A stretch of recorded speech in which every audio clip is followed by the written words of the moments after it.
I'm looking at the police facilities, and we're taking stock of what's here in view of doing some significant work.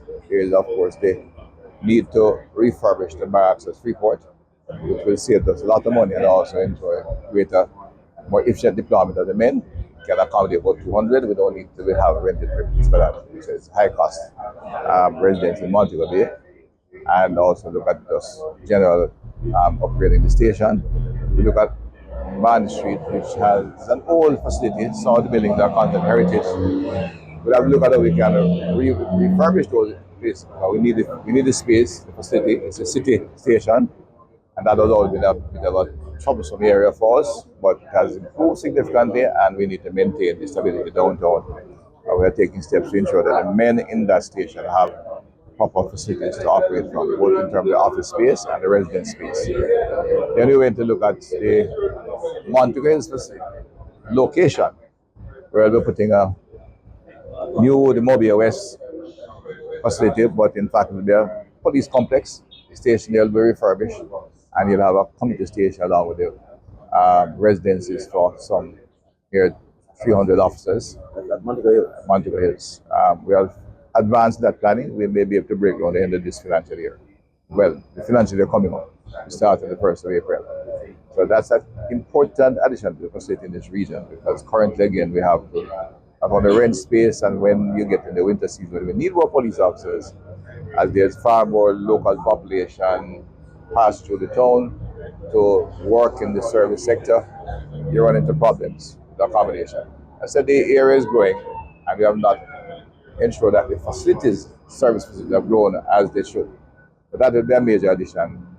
We took the opportunity to look also at the area headquarters, which is a whole house in deplorable condition.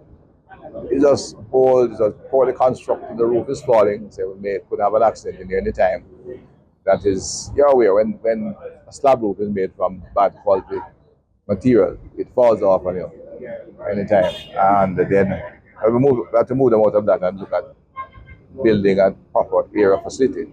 So we took a look at what is the Orange Street facility, which very few people are aware of our consensus. We have big enough space to build a new facility. That would be a little bit in the medium term, but the Montego Hills facility is well on the way. As I said, we should be able to begin at the end of financial year. The projected cost is about $7 million. $7 million? Yeah. So the Montego Hills facility. And the refurbishing of the Freeport station, it's a fairly new station, it's more than a couple $100 million. But we say it now like that because we are decided to invest in the police facilities. Policing is essentially a community service activity. High crime and high violence demands that we have strong policing. But ultimately, in peacetime, it's a community service activity. We want to ensure that all the facilities meet at least a minimum standards of professional service center. And that's what we're doing in here. So we'll take a look at Montego Bay to see how fast we can get started. The stage gardens, which is an area that has, again, like any other Jamaica cross-section population, covers Flanker, Providence, Antwerp, Coral Garden, Spring Farm. But it has maybe the highest residential tourist population with Holiday Inn, Half Moon, and also as far as the airport. So you have a high transitory population and large number of Jamaican workers as well as visitors. So public order is indeed a important requirement. Not significant amount of returning residents in Coral Gardens. So those small station has a very complex number of demands on its service. So we have to mount it, and it's a kind of the face of the police as well. Visiting police officers stopping here all the time to see what the Jamaican police look like. So we want to ensure the station reflects the new direction of the force, so we'll make it a smart station, and any police officer coming here can recognize the standards we have taken the Jamaican consular force to, and be able to relate to the digitization and advancement of the force. That's the purpose is to just evaluate what was in St. James. We didn't get to go further out because I have to move it back to have an event in Kingston this evening. But the planning for Granville is well advanced. People keep asking for police station, but you don't rebuild a police station like Fiat. We design it, we plan it properly, and we are well on the way with that now. And and the rebuilding of the Amity Station down in Johns Hall. Well, at Johns Hall here, at Johns Hall, Amity Hall. That also is advanced and has gone to what we call the Public Investment Assessment Board.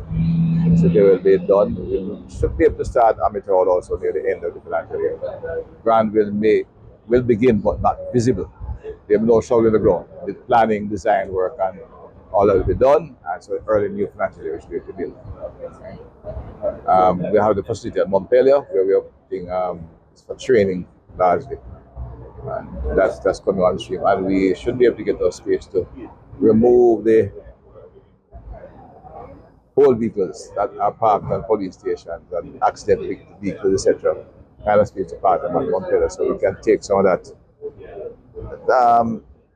kind of activity at the police station where they end up being a source of increasing pest population and generally don't the station. So it's part of the literal transformation of the force.